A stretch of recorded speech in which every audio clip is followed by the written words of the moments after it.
Fáilte Gomanigív, welcome to everyone. Fáilte gach duine mo chairde go léir, my friends, all of you fud an domhan around the world. Fáilte go dtí teach mhorcú, welcome to the Murphy household for episode 35 of Live Irish Myths. And tonight we are returning to the very productive theme of Loganumnacha, the myths and legends associated with Irish names of places. You're all very welcome along. I'm Anthony Murphy of Mythical Ireland. I began this series 34 days ago as a means of distracting us from the COVID-19 outbreak, from providing some education, some entertainment, a little bit of relief from the pressure of the situation and the anxiety and the stress associated with it. I have thoroughly enjoyed doing this series. I hope you have too. The feedback has been fabulous. You've developed into a lovely family, and a lovely tua, a lovely tribe has grown up around this. MythFlix, as we might call it. So I've been working full-time still. I'm one of the lucky ones. I've been working full-time from home. And when I haven't been working, I've been doing this, and I've been engaging with the family in a way that perhaps hasn't been done in a while. So I suppose I am definitely counting my blessings in all of this scenario. Good evening to those of you watching on Facebook, on Mythical Ireland Facebook page, and also to those of you watching on YouTube. Hopefully everybody will have an interruption-free episode this evening. Before we start, as always, the usual thanks. If you saw the graphic for today's episode, the signposts were different to yesterday's. I don't know how many of you noticed that. And that photo was from Kim Bromhall, and that was taken from pixabay.com. That's pixabay.com. As always, I have to give a shout out to Mythical Ireland patrons over at patreon.com/Mythical Ireland, whose support helps to make these live streams happen, and indeed many other things associated with Mythical Ireland to keep the wheels rolling, as it were. And if you would like to consider becoming a patron, head on over there to patreon.com/Mythical Ireland, have a look at the rewards and see if it's something that might suit you. A very good evening on YouTube to Judith Nylan. Hey, Anthony. Judith here, Washington State. Hello, Judith. Lovely to see you, and I hope you are well. Tina Trana says, thank you for sharing. I'm not sure if that's your first time watching in tonight, Tina, but you're very welcome. Tá Fáilte Roth. Cade Mila Fáilte, 100,000 welcomes to all our viewers tonight. Always excellent to hear the stories. Much love. Thank you. William King, good afternoon and hello from Arkansas. Hello, William. You're very welcome along. Hempen Asphalt says, greetings from Paula in Pasadena, California. Looking forward. August Giaglich, Paula, lovely to see you this evening. And on Facebook, we have a big crowd in already. Yvette Tillema says, hi. Hello, Yvette. Lovely to see you back. Henry Paddy Shearman is saying hello again. Hello, Henry. Mike and Jeanette in Princeton, New Jersey. Mike and Jeanette Naylor are watching. Hello, Mike and Jeanette. Lovely to see you both. Judy McQueen says hello, and hello right back at you, Judy. Matt Byrne is watching you. In Rohed Aha. Good evening to you, Matt. Fáilte. Richard O'Neill says, good evening, Anthony. Hello, all. Hi, Richard. Good evening, Richard. Matt Byrne says, hi, all. Barbara King, enjoying it very much. Thank you from Vermont. And thank you for joining us, Barbara. Sue Turner says, hello, all. And right back at you, Sue. Good evening to you. Doris O'Hara is watching from Heidelberg in Germany. Fantastic. A good Nacht. Nick Eska Casterton says, absolutely fantastic, Anthony. It's been a blessing. Thank you. Well, I'm glad you enjoy it, Nick. Kate Ichovon is calling in. Lisa Clayton. Hopefully Lisa will arrive. Mariana Dunn. Greetings, MythFlix Tua from sunny Virginia. We had another fabulous day here today. Sunny, bright, blue skies. I mean, if there's one thing that has been, touch wood, one of the things that has been good about this outbreak is that the weather has been quite nice. It's been fabulous at times. Cara O'Sullivan has been called in. Mandy McCurl, Fasker Mach, Hello, Mandy. Good evening to you. Melanie Lynn is watching. Hi, Melanie. Jules Cousins says hello. Gia Gutcha. Jules. Pamela Walters. Gia Eve from the Netherlands. Good evening, Pamela. Catherine Griffin. Good afternoon from Alabama. Sweet home, Alabama. Hello, Catherine. Dave Sadler is greetings from the Archaeology and Metal Detecting Magazine. Wow. Hello, Dave. You're very welcome along. Rowan Grove says, hello from Colorado. Hope all are well. All keeping great so far, Rowan. Hope everyone else is the same. Gillian Gogarty is watching, one of the locals. Hi, Gillian. How are you? David Halpin is watching. Good evening, David. Lovely to have you along for this episode. Tulwana Marum says, greetings from Brazil. And we say Fáilte. And you're very welcome from Brazil this evening. Eva Anderson says, good evening. Eva, Alex Casterton. Evening, Anthony. Ready for part 3 of Irish places and name meanings. Yeah, we've had a couple of fascinating explorations so far. I hope you've enjoyed them. Tracy Derner Mendoza is in Williamsburg in Virginia. Lovely to have you along, Tracy. Helen Guinan is in the house. Hello, everyone. Genuflection for Her Royal Highness. Barbara Barney says hi. Hi, Barbara. How are you? Catherine Wall McManus. Hi, Anthony and Tua. Lovely to have you back, Catherine. And I think, am I right in saying place names was your suggestion? Yours and Brendan Kinch, who's in Spain. Podgy McComoyle. G. from Glasgow. Hello, Podgy. Good evening. Freya Shoholm says hello, Anthony. Banachty to you and all the lovely people. Banachty to Fain, Freya. Alan Bryett, Gigrich, Mr. Amazing Anthony here from Rhode Island again. Love the talks. Keep up the awesome work. Always nice to tell stories from the smallest county in Ireland to the smallest state in the USA. Donna Jean Porter says hi. Hello, Donna Jean. Lovely to have you along. Melanie Lynn is saying hello all. Hi, Melanie. Hope you're well. Carol Barrett is in Galway. In Galway. Lovely to have you along, Carol. Helen Guinan says hello. Royal Wave, Helen. How are you keeping? Yvette Tillema. More snow in Keene, New York. Wow. Nothing. Furthest thing from my mind today would be snow. Tony Steers says good evening from Glasgow. Hello, Tony. Donna Jean Porter is in North Texas. Thank you for that, Donna Jean. Nice to have you in. Norma Ford Schulte says, hi, first time watching from West Cork. Lovely to have you in with us this evening. Tá fáilte rá, Norma. Pedro or Moya Maleno. Another one more wonderful time. I hope you think so, Pedro, and I hope you enjoyed. Molly Michelle Kopeski is in Minnesota. Cloudy and cold today. I want the warm weather back. Okay, well, don't take it off us, please. Robert R. Buckle. Hello, Anthony. I missed the last couple of days, but glad to catch tonight's episode. Greetings, all of you from Derry, on Durra. Good evening, Robert. Lovely to have you in. Nancy Doyle is saying hi from Canada. Hello, Nancy. Joan Rankin, who's a top fan, says hello all from Cape Breton.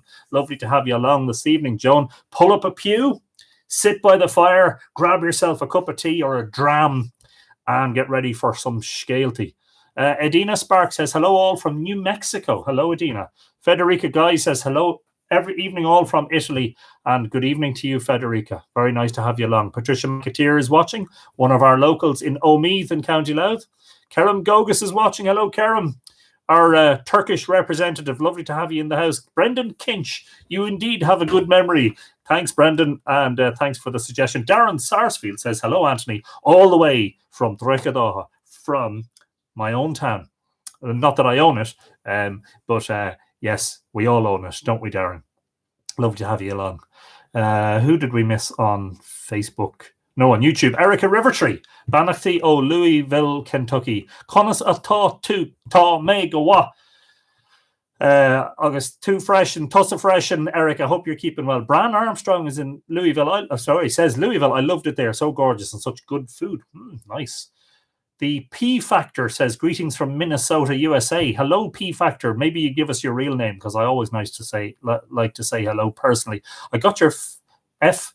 Cara St. Louis. Have a lot of Irish heritage and love hearing your voice. Joey McD says hi from San Diego. The P Factor, was that directed at me or someone else? I presume. But anyway, I'm glad you like it. Anyway, good.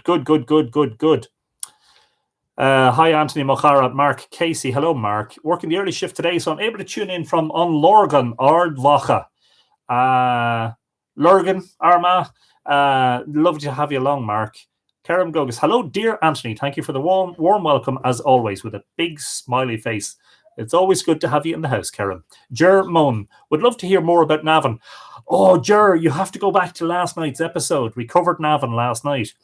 So back to episode 34, and I think you'll enjoy it. Fascinating tale about Navan and where its name might really have come from. Mary McLean is in Austin in Texas. Hello, Mary. Lovely to have you in the house. Kelly Minich is watching. Hi, Kelly. Trononoa. Liam Smith. Giorgio Anton. Liam Irdia. Lovely. Liam is watching from Ferdias Ford, RD in Mid-Louth. And P Factor says, Paige Ferris is my name. Hello, Paige. Very nice to have you along, and thank you for your comments. Okay. So everybody settle down, grab a cushion, grab a blanket, and don't forget the dram.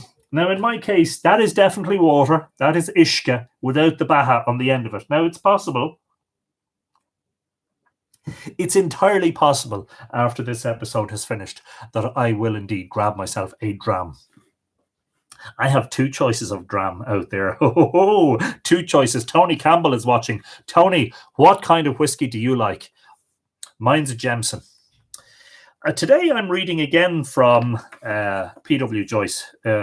And despite the fact that this is antiquated work in one respect, in that this volume 1 of his 3 volumes of Irish names of places, despite the fact that this is a 19th century work completed in 1869, it is invaluable because it arises from that period when, even though it was post-famine, a lot of people still remembered very faithfully the stories attached to their place names. Something which became a problem in the 20th century when, you had entire populations who had either died or emigrated from areas, leaving a huge gap in the knowledge, which is why the Folklore Commission in the 1930s began to collect stories. And the most efficient way they could find was to ask all the primary school children to collect stories from the elders in their community.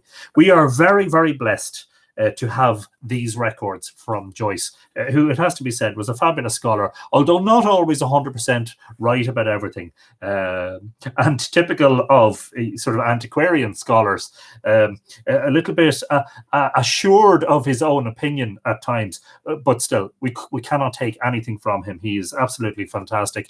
Katrina is in the house.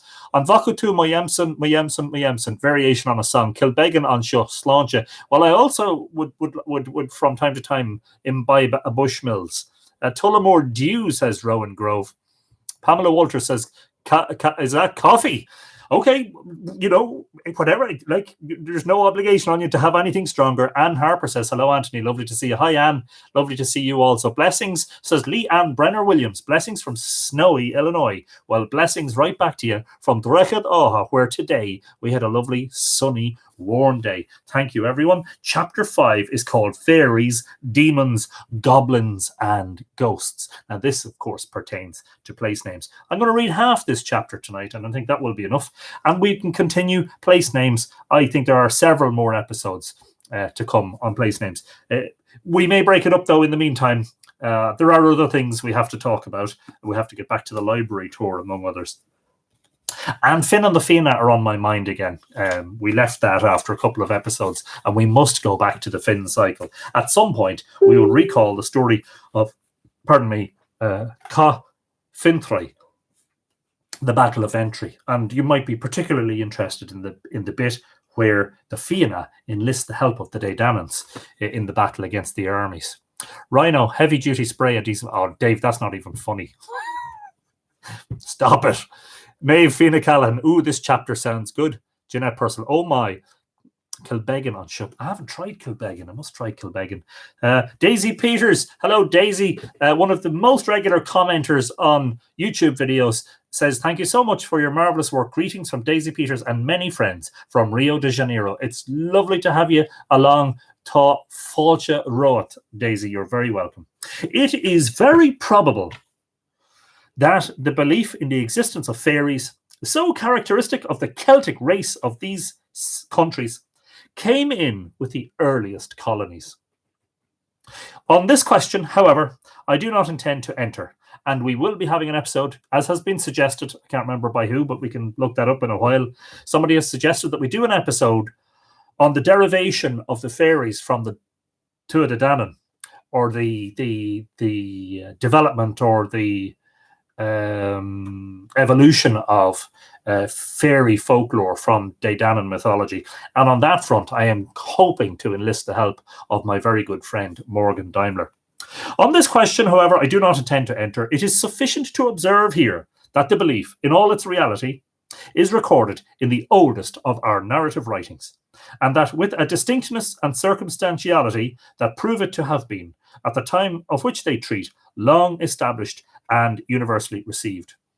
And I suppose we should, look, maybe he'll explain it himself, but we should differentiate between the fairies and the she-folk, who are not necessarily the same thing.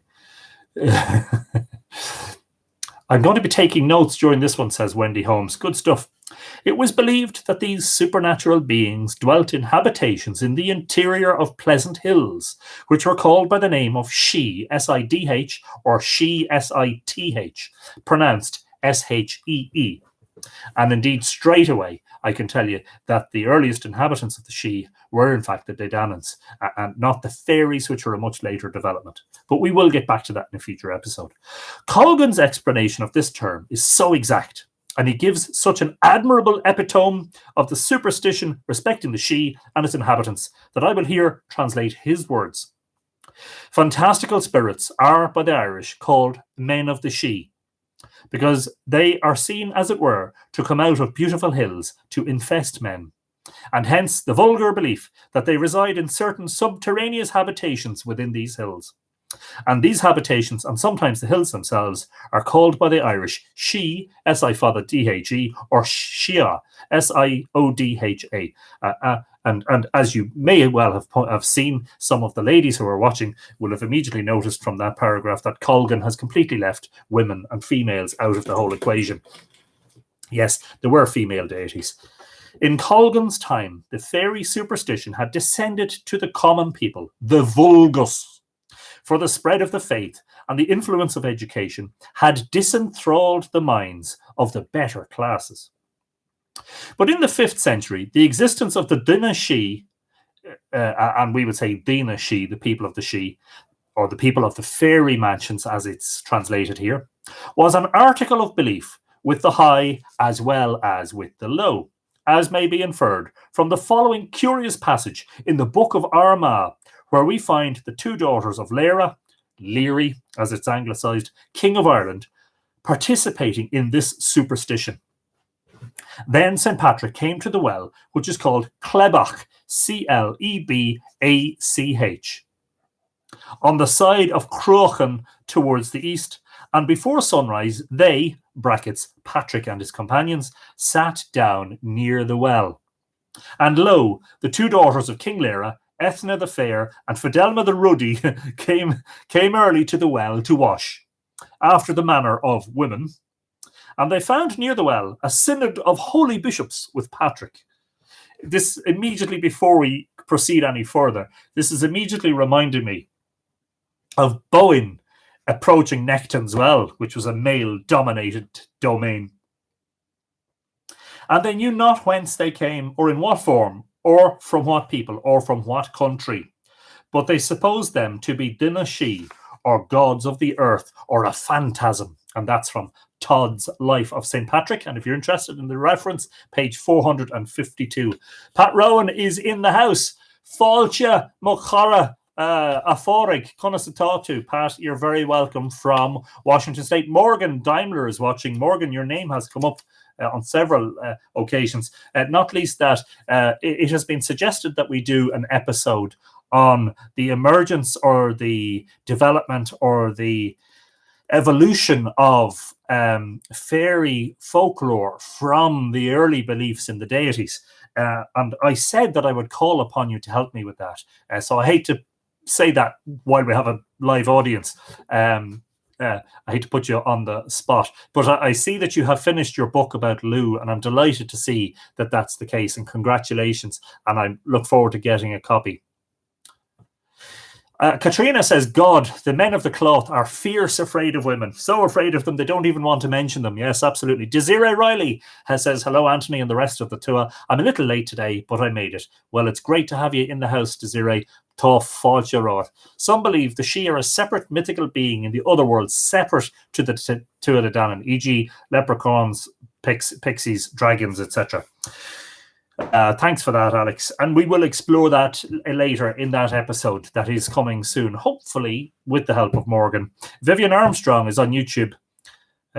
If you go out to Rathcrohan Complex in Tulsk, you can visit that well. It's really nice. Thanks for that, Vivian. And of course, when the COVID-19 situation is sorted out, which hopefully will be sooner rather than later, we'll hopefully get a chance to go out and have a look at the well. And maybe I'll do a Mythical Ireland video at the same time. Astro Gypsy, Kevin Anderson is in the house. Hello all. Jigrich, Kevin, Achuivim. David Daly is waving. Hello, David. You're very welcome along this evening. Dr. Todd adds in a note, the She, the men of the She, not the people, definitely people, not just men, or phantoms, the name given to the Irish, by the Irish, to the fairies, men of the hills. People of the hills, I'll correct them, don't worry. The word She or Shia, Siodha, signifies the habitation supposed to belong to these aerial beings in the hollows of the hills and mountains. It is doubtful whether the word is cognate with the Latin sedes or from the Celtic root side, a blast of wind. The belief of King Lear's daughters regarding these aerial beings, as related in a manuscript copied in the year 807, is precisely the same as it was in the time of Colgan, and the superstition has descended to our own time in all its integrity. Its limits are indeed further circumscribed, but at the present day, the peasantry in remote districts believe that the fairies inhabit the She or hills, and that occasionally mortals are favoured with a view of their magnificent palaces. Fantastic. Talene Dinsa is saying hi from Sacramento in California. You're very welcome this evening. Eva Anderson says, if Morgan sees this, I ordered 4 of your books last Thursday. Looking forward to reading them. Fantastic stuff. Interesting about the She, says Pat. I hope you enjoy it. Yes. Good stuff, and we're all up to date.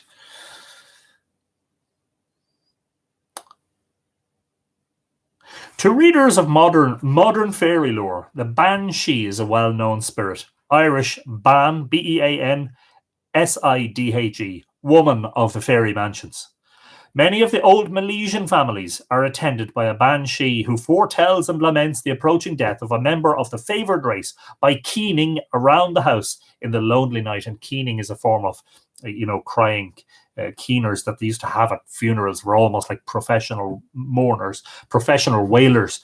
Numberless Banshee, not Bob Marley. Sorry, that was a terrible joke. Numberless Banshee stories are related with great circumstantiality by the peasantry all over Ireland, several of which are preserved in Crofton Croker's Fairy Legends. Terry Lynn says hi from Colorado. Hello, Terry Lynn. Mike Beckett is watching. I presume you didn't get enough of my bad jokes the other night, Mike. It's lovely to have you in the house. You're welcome anyway, if you can put up with them. In our old authorities, it is very often stated that the fairies are the Dé Dananns, and the chiefs of this race, such as the Dagda, Buvjerug, etc., are frequently referred to as the architects and inhabitants of the She. This is better. For example, in a copy of the History of the Cemeteries contained in a manuscript in TCD, Trinity College Dublin, the following statement occurs relating to the death of Cormac MacArt. Quote, so Joyce believes the She refers to the place and not the beings. Yeah, but the She is oftentimes a label for the place, like Sheon Vrú is Newgrange. So it seems that it can represent both. Quote, or it was the Siabhra, Siabhra, that killed him, i.e. the Tuatha Dé Dananns, for they were called Siabhras. In some cases, however, the She were named after the chiefs of the Milesian colony, as in the case of She at Ballyshannon, But at present, the Dedanan origin of these aerial beings seems to be quite forgotten.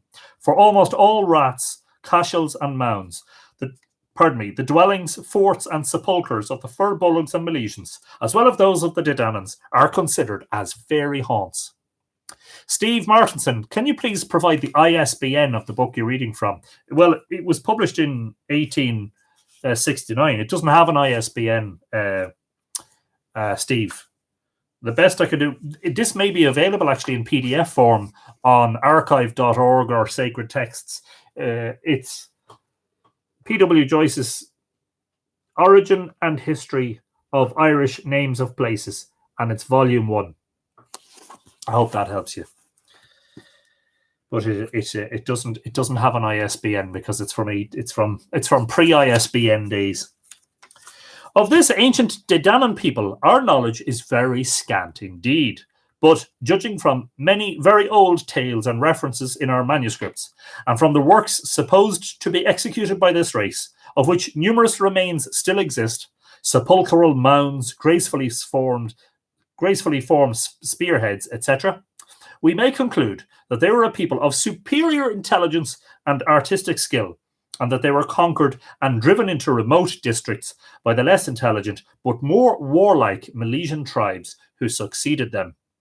Their knowledge and skill procured for them the reputation of magicians, and the obscure manner in which they were forced to live after their subjugation in retired and lonely places gradually impressed the vulgar with the belief that they were supernatural beings. It is not probable that the subjugation of the Dedanans, with the subsequent belief regarding them, was the origin of Irish fairy mythology.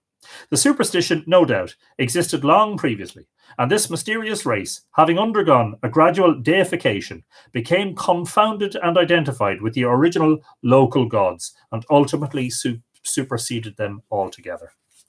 The most ancient and detailed account of their final dispersion is found in the Book of Fermoy, a manuscript of the year 1463, where it is related in the tale of Corchog, daughter of Manannán mac Lir, and that is from Altron Chiagawater. After the 2 disastrous battles of Talchin and Drunlion, they held a meeting at Brew on the Boyne under the presidency of Manannán, and by his advice they distributed and quartered themselves on the pleasant hills and plains of Erin. Bovjarug, son of the Dagda, was chosen king, and Manannán, their chief councillor, arranged the different places of abode for the nobles among the hills.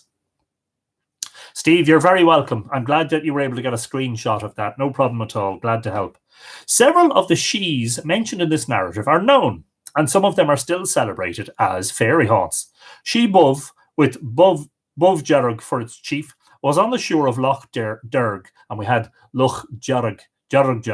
Was that yesterday or was that the day before? That might have been the first of the 3 episodes about place names. With Bovjarug for its chief, and who was on the shore of Loch Derg, somewhere near Portumna. Several hills in Ireland, noted fairy haunts, took their names from this chief and others from his daughter, Boo, B-U-G-H, and that's phoneticized, B-O-O, Boo. And Anna Peterina says, Anthony, good evening. Thank you for your time and session tonight. Hope everyone is in good spirit in this gorgeous evening. Hello to all from Cappamore, Conde Limnach. You're very welcome, Anna. And yes, we're all great. And it was a fantastic day here also in Drogheda. Inye. Was it yesterday, Katrina? Yes. Okay. Loch Derg, for those of you interested, was yesterday's episode. So that's number 2 of the place name series. So we had, near Portumna. Several hills in Ireland are named after Bov and his daughter Boo. One of the former is Knockavo near Strabane. The 4 masters mention it at AD 1522 as Cnoc Bui, commonly called Cnoc an Voa. That's C-N-O-C-A-N-B-H-O-G-H-A. Voga, which shows that the former was the correct old name, and that it had been corrupted in their time to Cnoc an Voga. So Cnoc Bui, B-U-I-D-H-B-H. And that it had been corrupted, which is its present Irish name, and which is represented in sound by the anglicised form Knockavo, K-N-O-C-K-A-V-O-E. They mention it again at 1557, and here they give it the full name, Cnoc Voi Jarag, Bov Jarag's Hill. Well, Buidhbh is a corruption of Bub, which is, I think in the manuscript it's spelled Bodb, isn't it? Bodb, which would be Bodhbh. Oh, I say Bub, but it's Bov. Lenishan is just a nightmare. But we'll get there. We'll get there. It was probably the same old chief who left his name on Rafwee, or Afwee, in the parish of Killini in Galway, which in an ancient authority quoted by Hardyman is called Rapwee, or Rapbuiv, Bov's Fort. From his daughter is named Canbo in the parish of Cullamad Roscommon, which Dowald MacFurbish writes Cian Bua, Ceannbugha, i.e. Boo's Head or hill. She Trim, Truim, under the guardianship of Mere, was situated a little to the east of Slane on the Boyne, but its name and legend are now forgotten. And that's hardly connected with Ballyatrim, the town of Trim, much further upriver, way beyond Navan. Hardly. But you never know. Sheanyanta, Neannta, under Shemal, Sidhmall, is now called Mullashee or Fairy Mount, and is situated in the parish of Kilgeffen, near Lanesborough in the county Roscommon. Shema, Meadha, over which presided Finvar, Finnbhaor, is the well-known mountain now called Knockma, Knockma, 5 miles southwest of Tuam. The tradition respecting it is still preserved in all its vividness, and the exploits of Finvara, its guardian fairy, are celebrated all over Ireland. She Rui, another of these celebrated fairy resorts, is the hill now called Mullashee, on which the modern church is built at Ballyshannon in Donegal. And literally translated, Mulla is a hill or a peak, isn't it? And she, the peak or the she of the hill. The Book of Leinster and other ancient authorities relate that Éirui was father of Macha, founder of Emania or Owen Macha, was drowned in the cataract at Ballyshannon, which was thence called after him Asrui or As-Éirui, Asru, Aseru. Éirui's waterfall, now shortened to Asaro. And interesting in that regard is the word cataract, which I think is a sort of an antiquated name for, isn't it, a waterfall or a rapids in a stream. He was buried over the cataract in the mound which was called from him Sheadha, Aedha, a name still partly preserved in Mullashee, the hill of the She or Fairy Palace. This hill has recently been found to contain subterranean chambers, which confirms our ancient legendary accounts and shows that it is a great sepulchral mound like those on the Boyne. How few of the people of Ballyshannon know that the familiar name Mullashee is a living memoria of those dim ages when Éirua held sway, and that the great king himself has slept here in his dome-roofed dwelling for more than 2,000 years. Fantastic stuff. And of course, it might be older again than that. Sorry, I'm just trying to find my place here. These are a few illustrations of the extent to which the fairy mythology was accepted in Ireland in remote ages. But even if history were wholly silent regarding the former prevalence of this belief, it would be sufficiently attested by the great numbers of places scattered all over the country whose names contain the word she, or as it is usually modernized, she, S-H-E-E. It must be borne in mind that every one of these places was once firmly believed to be a fairy mansion inhabited by these mysterious beings, and that in case of many of them, the same superstition lurks at this day in the minds of the peasantry. And bearing in mind, as I said, this is a 19th century work. She, as we have seen, was originally applied to a fairy palace, and it was afterwards gradually transferred to the hill. and ultimately to the fairies themselves. But this last transition must have begun at a very early period, for we find it expressly stated in a passage in the Laur Mahira, the Book of the Dun Cow, that the ignorant called the fairies she. At the present day, the word generally signifies a fairy, but the diminutive Shiog, S-I-D-H-E, O Father G, is more commonly employed. When she forms part of a name, it is often not easy to determine whether it means the fairies themselves or their habitations. Interesting. Erin Durrett says, late back from work. Hi, Anthony and dear Tua. You're very welcome, Erin, and better late than never. No problem at all. Paul Nolan, fairy talk. I missed the start of it. Don't worry. You can catch up on the video, which will be available on Facebook fairly soon afterwards, and also on the YouTube page. Hark says, hello from the Black Forest in Germany.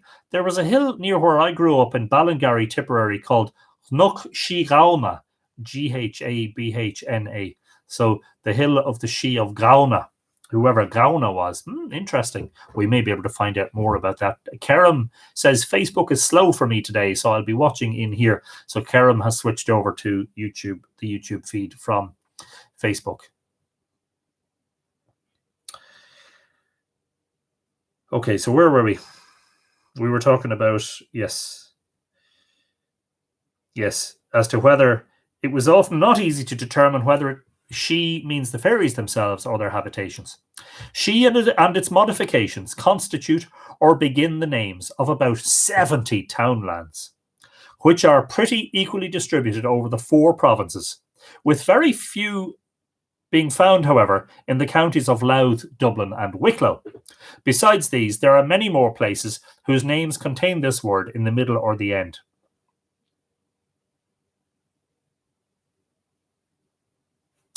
And there are innumerable fairy hills and forts through the country designated by the word she, S-H-E-E, which have not communicated their names to townlands. Shigruim, S-I-D-H, separate word D-H-R-U-I-M, the Fairy Ridge, the old name of the Rock of Cashel. So there you go. I actually didn't know that. Shigruim. Interesting. And of several other ancient fairy haunts is still the name of 6 townlands in Armagh under the modern form of Sheetrim, S-H-E-E-T-R-I-M. The change from D to T in Drim must have begun a long time ago, for Sheedrim is written Sheetrim in Torna Agus's poem High Fiachrach, and he doesn't say when that dates from. Shivira, S-H-E-E-V, Shiriva, S-H-E-E-R-E-V-A-H in Roscommon and Sligo, Grey She. Shigori near Boyle, the fairy hill of Guira, G-U-A-I-R-E-E, or Gori, a man's name, and that's S-H-E-E-G-O-R-E-Y.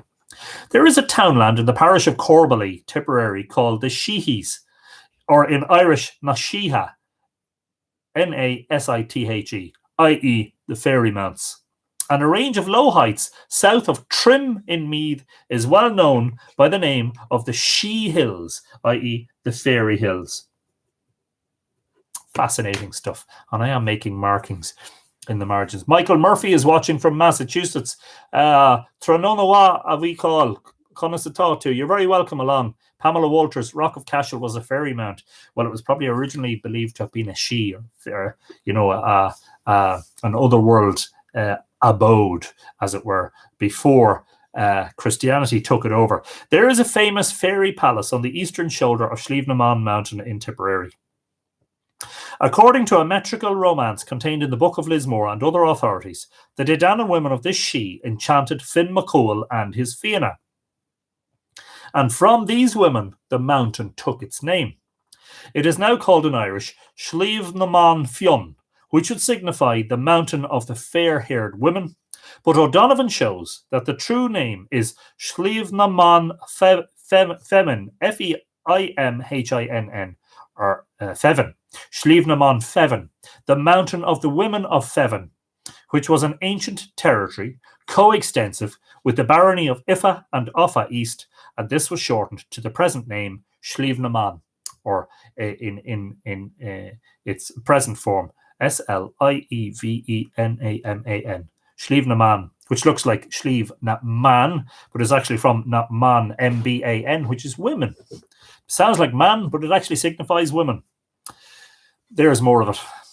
The word occurs still more frequently in the end of names, and in this case, it may be generally taken to be of greater antiquity than the part of the name that precedes it. There is a parish in Longford called Killashee, which was probably so called because the church was built or on the site of one of these mounts. Killashee in Kildare has, however, a different origin. Clunshee, near Elphin in the county Roscommon, is called by the Four Masters Clunshee, Cluinsithe, which means fairy meadow. And there are several other places of the same name. Rashee, Rashee, in Antrim, where St. Patrick is recorded to have founded a church, is in Irish Rashee, Rathsithe, and that's from the Four Masters, the fort of the fairies. And the good people must have often appeared at some former period to the inhabitants of those places, now called Ballynashee and Ballynasheog, the town of the fairies. Adele Perth, who is watching from Adelaide in Australia, says, hello everyone, good morning, good afternoon, and good evening. Majinwa, Trononawa, August Ihawa, Mokarja, Adele. You're very, very welcome along, and it's good to see you. It must be very early in the morning there. I think it's probably about 5 a.m. or a little bit past it. The word she undergoes several local modifications. For example, Knocknashiga, near Capoquin in Waterford, is called in Irish Cnocknashiga, Cnocnasi, the hill of the fairies. And the name of Cheek Point on the shore below Waterford is merely an adaptation from Shiga Point.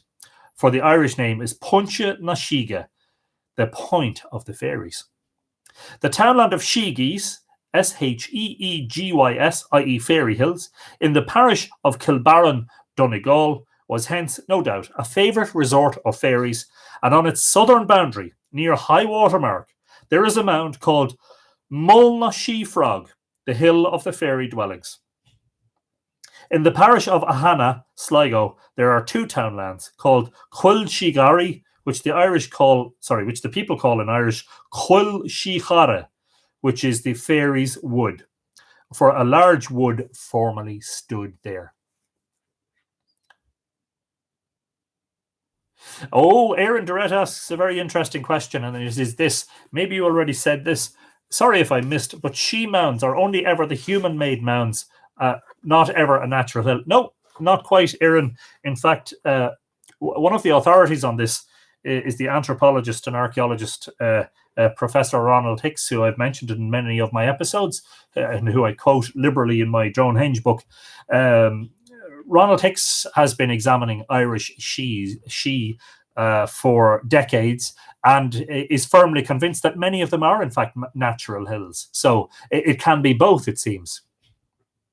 Jim Conway says, I can't open that comment without, oh, here we go. We have an area called Darnia, D-A-R-N-I-A, or Dornia, D-O-R-N-Y-A, a piece of higher ground in an area liable to flooding with a copse of strange trees. The locals are terrified of the Dornia, as it is believed to be occupied by the fairies. This area is on the edge of the River Bann. Fascinating stuff. And we had something about the River Finn and the River Bann in the past couple of episodes. Interesting. Love the song, The Valley of Slievenaman, when Tommy Byrne sings. Thanks, Pat. Aaron says, very cool. Thank you. Does Hicks have a book you'd recommend? Now, I'm trying to remember what I can't immediately recall off. I know I don't have it if there is a book specifically about that. I've seen him referring to this regularly over the last number of years on his Facebook page. I'll see if I can, Aaron, maybe you might drop me an email after that I can read afterwards. And I'll chase that up with Ronald directly. I presume he's furloughed or cocooned himself at the moment. So I'll maybe reach out to him and ask him, is there a source? Is there one particular source, a paper or a book where he has compiled all these she studies into one place? While Sheog means a fairy, the other diminutive Shion, S-I-D-H-E, A father N, or anglicised Sheon, S-H-E-E-A-W-N, is always applied to a fairy mount. The word is used in this sense all over Ireland, but it is particularly common in Connacht, where these Sheons are met with in great numbers. They are generally beautiful green round hillocks with an old fort on the summit. Their numbers would lead one to believe that in old times some parts of Connacht must have been more thickly peopled with fairies than with men or women. Great numbers of places have taken their names from these haunted hills, and the word assumes various forms, such as Sheon, S-H-E-A-U-N, Sheon, which has got two E's, the same again, Shean, S-H-E-E-A-N, and Shan, S-H-E-A-N, which give names to about 30 townlands scattered throughout the 4 provinces. It is not unfrequently changed to Sion, S-I-O-N, as in the parish of Lara Bryan in Kildare, where the place, now so called, evidently took its name from a Shion, for it is written Shian, S-H-I-A-N-E, in an inquisition of James I, and there are several other instances of this odd corruption. Near Ballybay in Monaghan is a place called Shane, S-H-A-N-E, another form of the word, and the plural Shanes, fairy hills, occurs in the parish of Lochwillia, Antrim. Excuse me.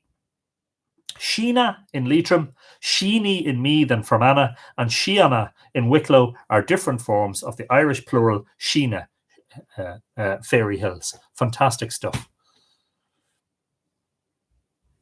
And there's interesting information from Katrina. Sheon, a fairy mount. One is on the N5 road outside Westport, County Mayo, Ireland. 4 parishes meet at Sheon, Ahagour, Island Edy, Kilmena, and Westport. There is also a ring fort in Sheon, and it's famous for its view of Clew Bay. Fantastic stuff. The sound of the S is often eclipsed by T, and this gives rise to further modifications. There is a castle called Ballintean, giving name to a townland in the parish of Ballysakiri, Mayo, which is written by MacFurbish, Ballia on Sheon, T-S-I-O-D-H-A-I-N, the town of the fairy hill. The same name occurs near Ballinrobe in the same county and in the parish of Kilglass, Sligo. In Down and Kildare takes the form of Ballintine, and that this last name is derived from Shean is known or shown by the fact that Ballintine near Blaris in Down is written Shean, S-H-A-N-E, in an inquisition of James I. Achintain, A-G-H-I-N-T-A-I-N, near Clogher in Tyrone, would be written in the original Achu and Shean, the field of the fairy mount. Paddy Riley did a good rendition too, to be fair. There you go, Pat. There's another one for you to listen to. Most of the different kinds of fairies, so well known at the present day to those acquainted with the Irish peasantry, have also been commemorated in local names. A few of these I will briefly mention, but the subject deserves more space than I can afford. And in fact, I just have to see.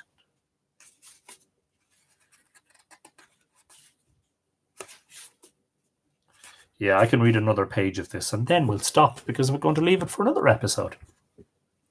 The Pooka, P-O-O-K-A, which is anglicised from the Irish Pooka, P-U-F-A-C-A, is an odd mixture of merriment and malignity.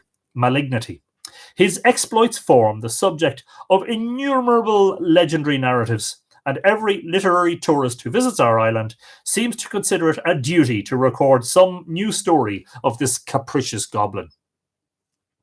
Under the name of Puck, he will be recognised as the, quote, merry wanderer of the night, unquote, who boasts that he can, quote, put a girdle round the earth in 40 minutes, unquote, and the genius of Shakespeare has conferred on him a kind of immortality he never expected. There are many places all over Ireland where the Pooka is still well remembered, and where, though he has himself forsaken his haunts, he has left his name to attest his former reign of terror.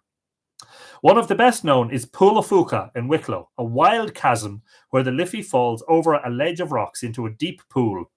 to which the name properly belongs, signifying the pool or hole of the Fuka.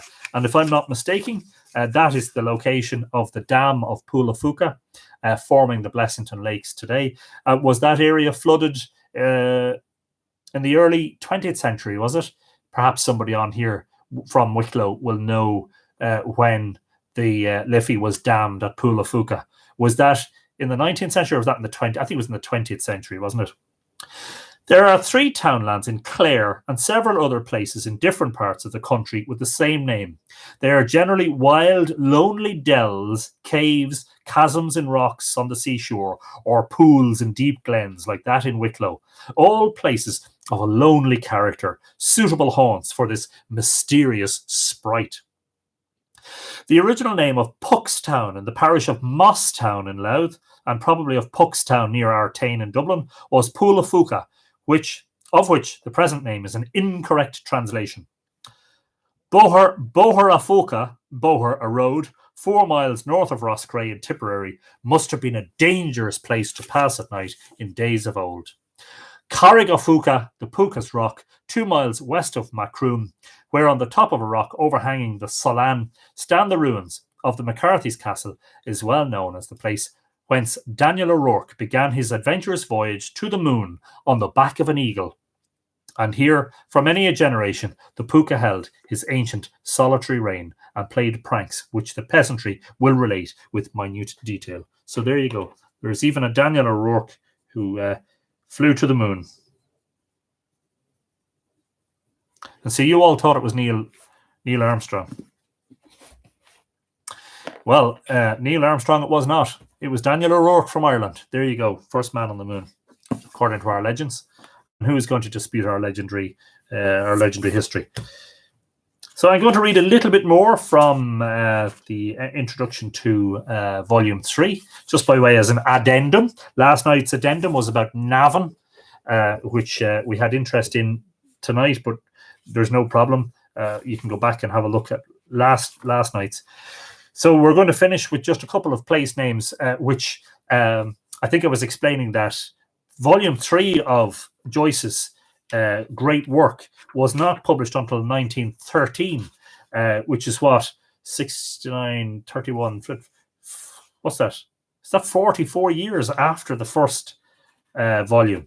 And I think there were a few place names that had confused and eluded him. And so in the introduction or the preface to the third volume, which is effectively a glossary of Irish place names and their meanings, he obviously decided to tie up some of these loose ends. And one of them is Granard in the county of Longford. I wonder if any Longford viewers on tonight. I didn't see any comments from anybody from Longford. Maybe it's just that people don't want to admit they're from Longford. Okay, I'm only joking.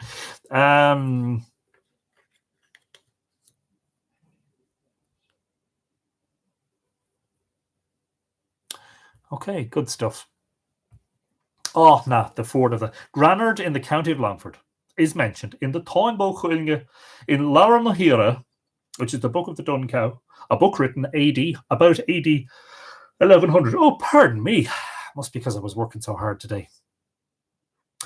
In the text, it is written Gran Aruj, G or A Fada N, A I or U D, Granarud, which is the oldest form of the name accessible to us. And a gloss immediately over the word, I Granard Indiu, G or A Fada N, A Fada or D, INDIU, namely Granard today, identifies Granard with the present Granard. Margaret Ring even says, catch up tomorrow. Sorry to miss the live work. Margaret, look, that's perfectly okay. Some of us are still lucky enough to be working through this. So look, there's no problem. And exactly, catch up on the video later. Moreover, the gloss was written at the same time as the text, so that the name had taken the form Granard 800 years ago. Gran Aruj being a still older form. If we were profane enough to take liberties with this grand old text, we could easily, by a very slight twist, change Granarud to an intelligible word. But there it stands, and no one can tell what it means. But a name may be plain enough as to its meaning. may carry its interpretation on its face, and still we may not be able to tell what gave rise to it, why the place was so called. There are innumerable places all over the country subject to this doubt. But in these cases, a little more liberty of conjecture is allowable, so that each reader may indulge a little speculation on his own account. Moreover, local inquiry among the most intelligent of the old inhabitants often clears up the doubt. Still, there are hundreds of names that remain, and will always remain obscure in this respect. The name of the village of Sneem, S-N-E-E-M, in County Kerry, to the west of Kenmare, is a perfectly plain Gaelic word, and universally understood in the neighbourhood. Snive, S-N-A-I-D-H-M, or Snaim, and not. The intelligent old people of the place say that the place got its name from a roundish, grass-covered rock rising over a beautiful cascade in the river just below the bridge, where the fresh water and the salt water meet. When the tide is in, this rock presents the appearance of a schneim, or knot, over the stream. Very interesting. This is not unlikely, but there is another name formed from the same word, just one other in all Ireland, so far as I am aware, the origin of which is not so easy to discover. This is Schneimnagorta, near the village of Ballymore in Westmeath, which is a real puzzle, though its meaning is plain enough. Gort or Gorta, hunger or famine. Schneimnagorta, the knot of hunger. So also, there are places called Frossa, F-R-O-S-S-A, which is an anglicised form of the Irish frasa, F-R-A-S-A, meaning showers. But why are these places called in Irish showers? Perhaps the name of the Caha Mountains, i.e. the showery mountains between Kenmare and Bantry, may give some help. Frosses in Antrim is the same name, only with the English plural termination. Far na Gorta is a fascinating topic, says Katrina. There you go. There's another one for a future episode. We've loads of stuff to talk about. But Fross, F-R-A-S, is also applied to corn in grains, especially when in the act of sowing. And perhaps this may help to open a way out of the difficulty. I will leave these names and others like them to exercise the judgments of the readers. Sometimes a single glance at the place clears up the matter. A few years ago, I saw for the first time from the railway carriage Ballydahob, the ford of the Two Mouths in Cork, which enlightened my ignorance. Just at the bridge, where the ford stood in old times, the river divides in two, forming a little delta, and enters the sea by two mouths, so that the reason why the name was given is obvious. See also Loch of All, A-V-A-U-L, in Volume 1, page 4. As giving examples of the doubts and difficulties attending the investigation of local etymologies and of the extreme caution with which the investigator must proceed, this short sketch may be of some use to the younger and less experienced students who are labouring to master the language, the local names, and the antiquities of Ireland. And there you have it. Are you familiar with storyteller Eddie Lenihan from Clare? He still fills venues and tells stories about fairies and fairy misfortune. A great modern Shanachie. I am indeed, in fact.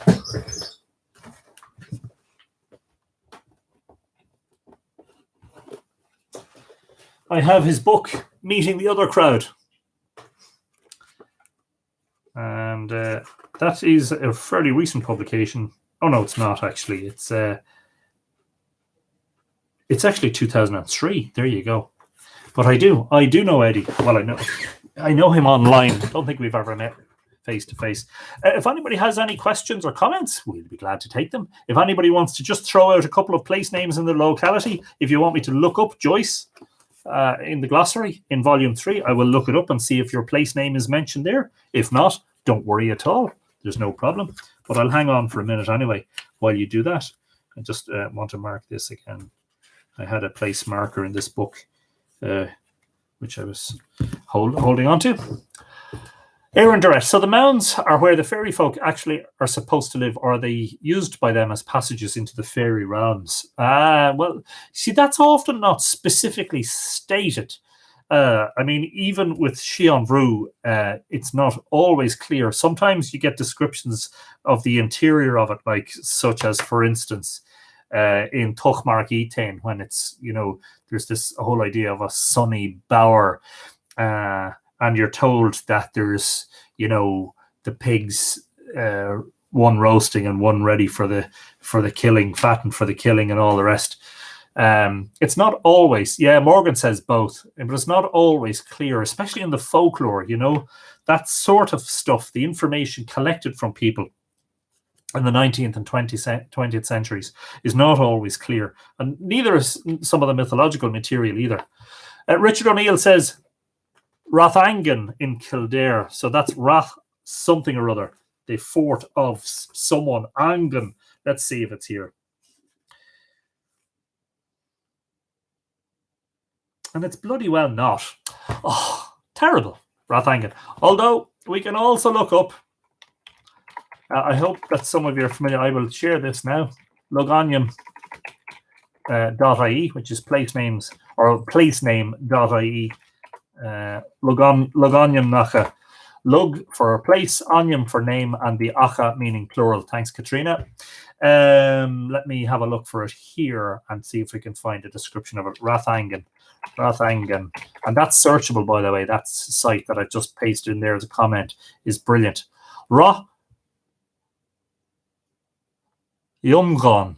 Iomgh, A for the A-I-N. Iomghan's fort. Rahangan. How does Rahumgan? Yeah, maybe I'm pronouncing it wrong. Thank you for that, Katrina. Katrina got in there first. Brilliant stuff. Somebody else is suggesting Dornia. Yeah. Oh yeah, let's just see if Joyce has anything on Dornia or Darnia. Let's have a look, just in case. It would be very disappointing if all the names thrown out were not in the book. But anyway, that would be my luck, wouldn't it? D-O-R-N. Dornoga in Fermanagh. A place abounding in Dornogs or round stones. No, it's not there under Dornia. Darnia, D-A-R-N-I-A. Let's have a look at that.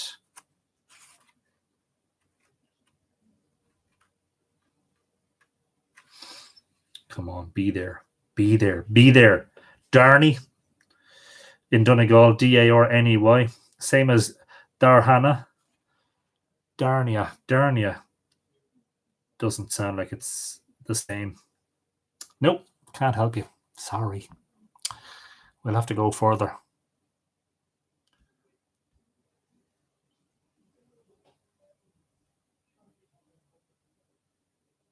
Yeah, Katrina wants to know, where is Darnia? I think you did say earlier in one of your comments, but it might help. Actually, I'll look it up on D-O-R-N-Y-A.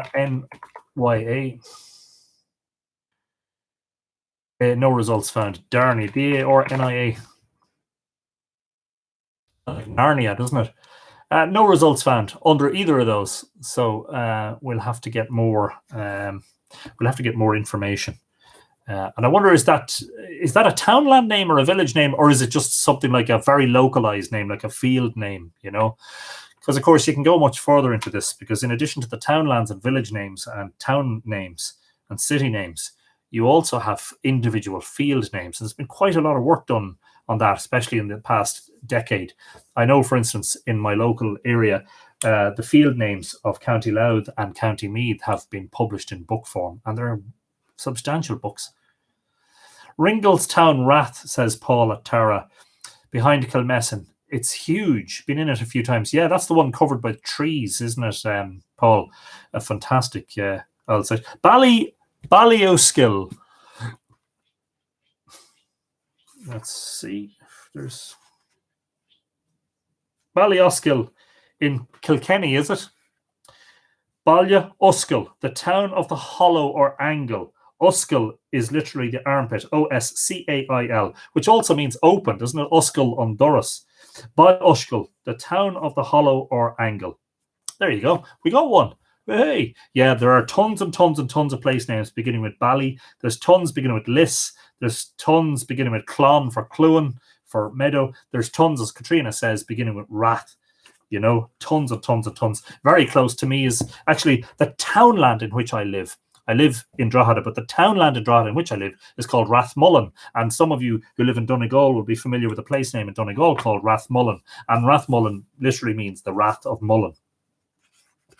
Actually, I'll just double check that is in it. It's probably in it for the Donegal entry.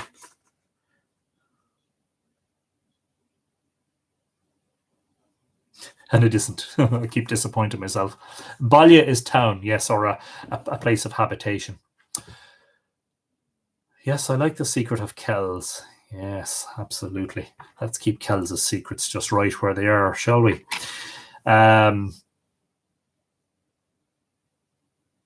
Okay, and that would appear to be it. Unless there are any more questions or comments, don't forget to look up loganium.ie. Rath Moelon, meaning Moelon's ring fort. Oh yes, Rathmullen. Okay, yeah. Rathmullan, I think in Mullan in Donegal. In Drogheda, it's Rathmullen, Mullen. What about the prefix straw? Isn't that straw? S-T-R-A-T-H. Straw Valia. No, I'm thinking of something else. Hang on a second, we'll have a look.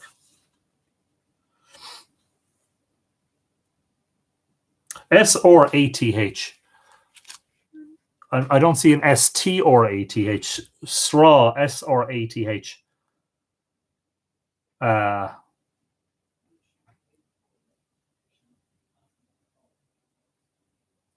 Holm, Shrowater in Donegal. Upper Holm, H-O-L-M. H-O-L-M. These antiquated words, for goodness sake. Whoever says home anymore, you know? Such an antiquated word. So, Sra Anishke in Tyrone, home of the water, or unusually watery. Stranorlahan, Sra an Orlachan, home of the slaughter. Sorry. Stratigura in Tyrone, home of the goat's house. Strator in Fermanagh, Strator, home of manuring. Smelly house, that one. Desiree Riley says, good evening all. Good evening to you. A broad mountain valley. Okay. Street. Yes. Shean O'Dree, Straw River home. There you go. Exactly. Anyway, I hope you've all enjoyed yourselves. We certainly did go down some rabbit holes, but sure, look, isn't it great fun to do so? Thanks everybody for watching. This has been episode 35. Back tomorrow evening with episode 36. I think we might just change it up tomorrow, and we will take a break before we return to place names. I would be glad to take more suggestions for themes or subjects for the series, but we do have several dozen to still get through. So there's no problem at all if you don't have any to suggest.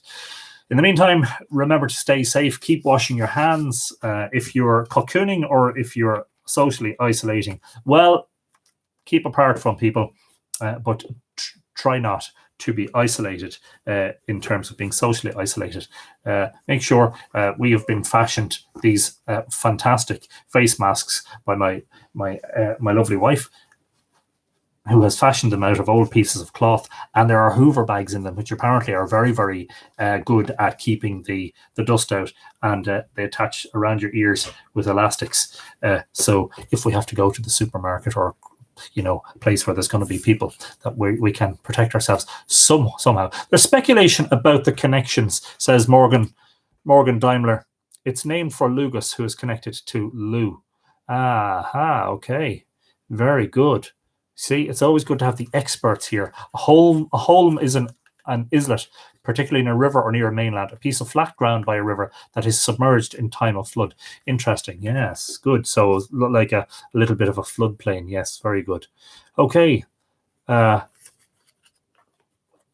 Dias Bula Lagach Dina Arish Ansho. Thank you, Katrina, and lovely to have you helping with the Irish. Anna Peterina says, good evening, all. Thank you. Rowan Grove says, good evening. Stay well, all. Michael Murphy, thank you. This is great. Glad you enjoyed it, Michael. We'll see you maybe again tomorrow evening. Yvette, thank you, Anthony. Have a good night, all. Wonderful. The mask is you, Anthony. Yeah. Thanks, Aaron. So take it handy, folks. Until tomorrow, Kolosov, have a good sleep. Have a good night, or if you're in the States, have a good day. If you're in Australia, definitely you need to get your coffee into you, Adele Perth. And we'll talk to you all tomorrow evening. In the meantime, Sláinte agus slán go fóill. Bye for now. And that is the departure of the Facebook crowd. And to the YouTubers, I'm now going to end the stream. I hope to see you all tomorrow evening. Take it easy.